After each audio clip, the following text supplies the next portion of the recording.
paní náměstkyně slyšel a zaregistroval nějaké podmínky, které se připravují pro odborníky z praxe, kteří by měli aspoň se podílet z části na vzdělávání těch našich žáků budoucích odborně a technicky a řemeslně zdatných pracovníků. Ale když půjdu za bránu školy, nebo to je konkrétně mojí nebo jiné, tak za tou bránou není ani jeden takový. Když půjdu o kilometr dál, taky zabývaný.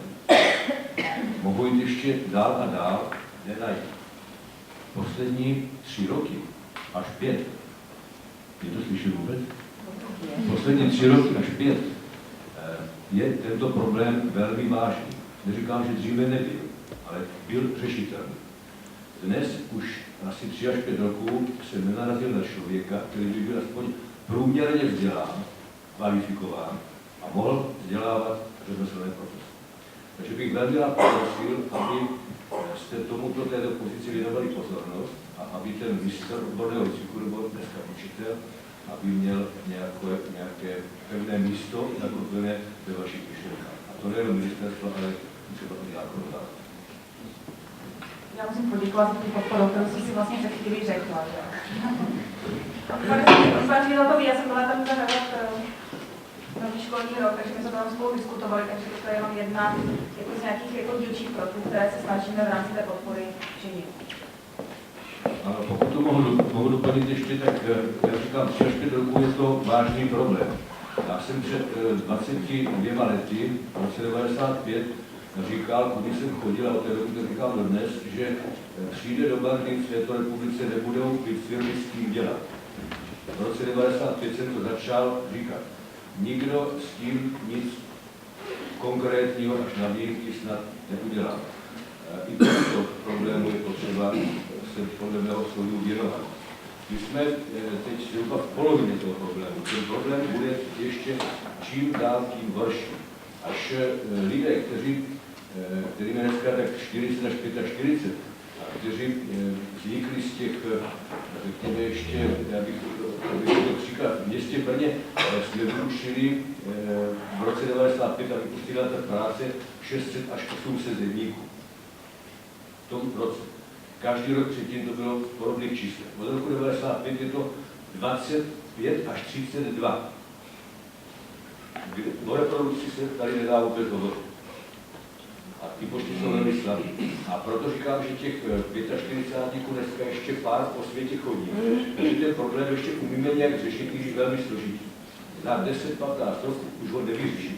A nevím, kam budeme učit ty řemeslníky, a to není jenom ve stavebnictví, to je ve všech ostatních rezortech podobné, přibližně. My opravdu už spějeme do doby, kdy nenajdeme ani průměrného člověka, který by mohl vzdělávat řemeslné profese.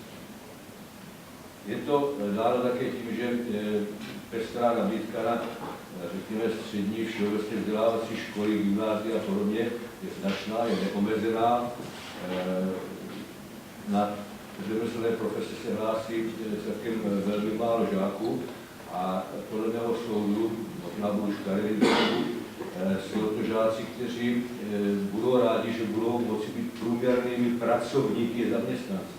Vůbec už si neumím představit, že by měli řídit nějaké 2-3 své kolegy jako parťáci, anebo už vůbec ne, že by měli vzdělávat další generaci v těchto řemeslných profesích. Takže poprosil bych, aby se tomuto problému věnovalo nejen ministerstvo, ale i zákonodárci, abychom začali ten problém řešit. On už je vážný, ale může být ještě vážnější. Děkuji. Děkuji. Takže tamhle další otázka, tamhle. Tak to bylo to druhé kolo. Dobrý den, Jiří Sehnal, základní škola Svitavy ještě jednou. Já teďka budu mít otázku jinou. Jsem ředitel a potřeboval bych poradit nebo vědět, že když za mnou přijde kolega nebo kolegyně, kteří mě oznámí, že se rozhodli studovat na druhou atestaci, a já třeba i budu mít pocit, že mně ten člověk nepřijde jako úplně ten vynikající učitel, za kterým bych posílal své kolegy, ale tak to je moje věc. Jestli já mohu, kdy on to vlastně bude studovat? Jestli já ho tam budu jako z čase, kdy já jsem si ho najmul jako toho učitele pro tu třídu posílal vlastně v tom čase, když vím, že až se za rok sejdeme na nějaké komisi, budu já ten, co buď to budu loajálně mlčet, anebo řeknu, že mě ten člověk z dlouhodobé praxe ani vlastně nepřijde, že by měl být tím vynikajícím kolegou a můžu to dokladovat tím, že už máme 30% vynikajících kolegů třeba dávno jako odstudovaných. Jde mě o to, jak moc je to nárokové a jaké podmínky já budu muset vlastně vytvořit. Jestli to bude dělat o víkendu nebo v týdnu, protože ani v jednom v tom čase nemá čas, pokud se snaží vynikající učit.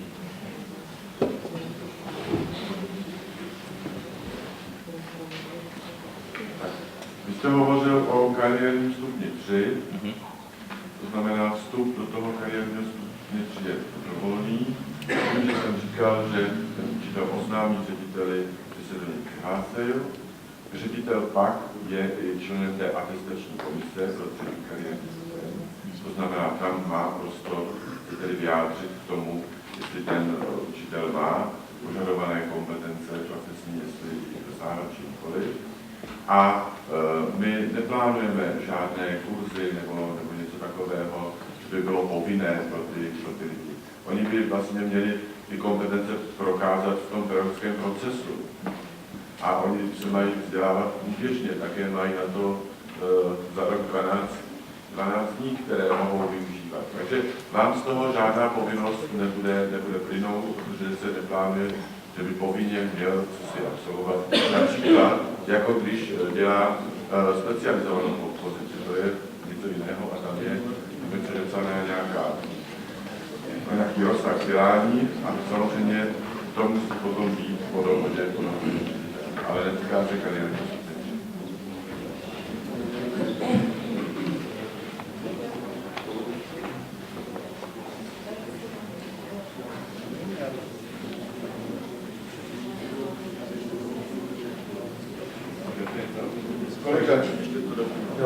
Já bych to ještě doplnil, jestli dovolíte.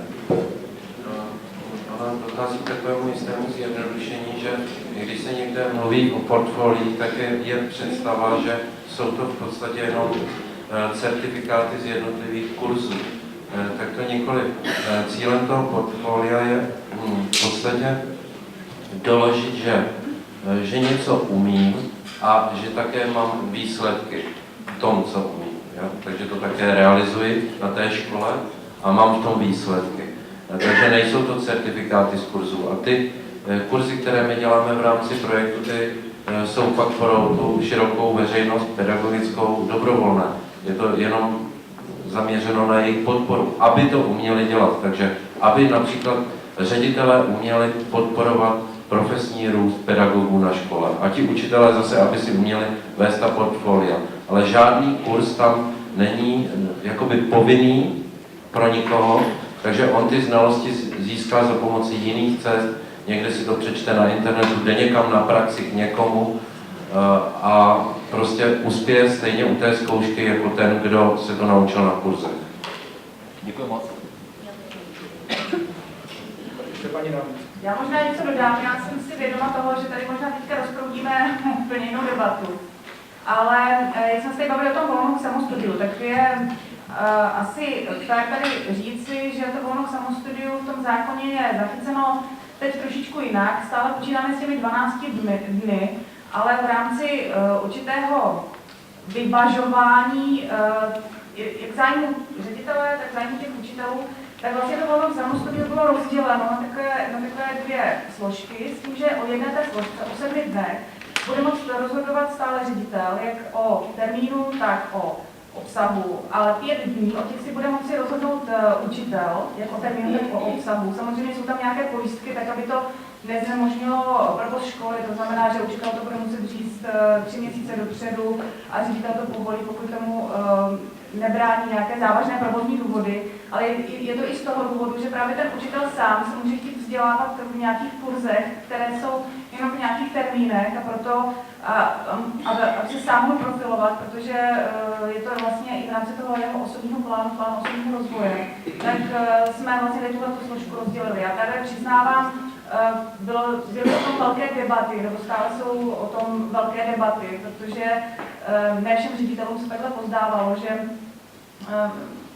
řešili, že vlastně v rámci té školy se jim to bude provozně potom hůře řídit, když ten učitel těch 5 dní se s nimi bude nakládat vlastně v podstatě jak sám chce, ale řekla bych, že to je tenhle citlivý kompromis, tak bychom jednak vyvážili zájmy těch učitelů v tom jejich osobním rozvoji a zájmy těch ředitelů, kteří tu školu musí nějakým způsobem řídit. Takže to je ta změna, která je v rámci toho samostudia v tom zákoně obsažena. Já bych asi dal prostor, jestli tady jsou ještě nějaké otázky od kolegů a kolegyň, které se neptaly. Potom nechám to druhé kolo, protože já vidím, že už tady je tendence jako to druhé kolo jet s lidmi, kteří už se ptali. Tak pokud nemá nikdo jiný otázky... Já jsem neměl dotaz, jenom paní ministryně řekla, že by ráda nějaký názor, tak jsem chtěl dělit názor, to nebude ani dotaz. Ptala se, jestli je 10 roků málo nebo 15 roků hodně, myslím na postupu toho KS3. Z mého pohledu je to můj názor, podotýkám, si myslím, že 15 roků je hranice, se kterou já souhlasím umím. Proč? Učitel, který se do toho KS3 dostane, bude mít nějakých 35-38 roku, a když se bude dostat do důvodu 80 nebo 75, tak těch 35 roků bude pracovat stereotypně a to povede ke zvyšování jeho kvality práce odváděné, ale naopak ke snižování. Počítá se vůbec, a to je možná teda dotaz, který jsem ani nechtěl, ten úpědu z toho, co říkám, počítá se vůbec s tím, že tam jakási více ještě motivace pro tyto pedagogy v tom kariérním stupni číslo 3 v době těch 30 roků, které to budou vykonávat ještě, bude. Děkuji.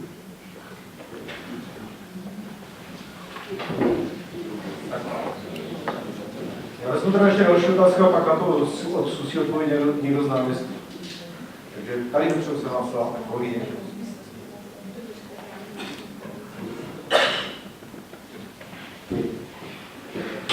Dobrý den, moje jméno je Luše Vodová, jsem z katedry biologie zdejší fakulty a já bych měla dotaz ohledně vztahu toho kariérního systému a systému dalšího vzdělávání pedagogických pracovníků. Tady zaznělo, že se to bude nějakým způsobem revidovat a celá řada pracovišť má akreditované kurzy v současnosti. Jestli by nebylo možné do toho nějak začlenit i vzdělávání učitelů, kteří už tedy získali magisterský stupeň a jsou v praxi, že by se vzdělávali třeba na fakultě, aby nestratili jakoby kontakt s těmi nejnovějšími poznatky. To, co říkala paní ministryně, já myslím, že i ty experimenty ve fyzice, že by se tady našel takový kurz dalšího vzdělávání a tak podobně. Jestli o tom třeba neuvažujete.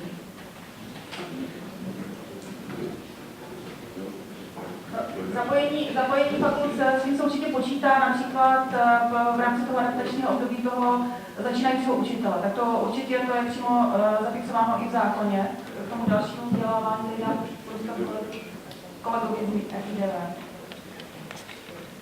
Takže u toho dalšího vzdělávání tam v podstatě ta myšlenka je taková, že se nemá hodnotit, že ty programy se mají hodnotit podle kvality. Mají tam být kvalitativní ukazatele na lektora, ten program a tu instituci, která to vzdělávání poskytuje. A má se to týkat tohle jakoby hodnocení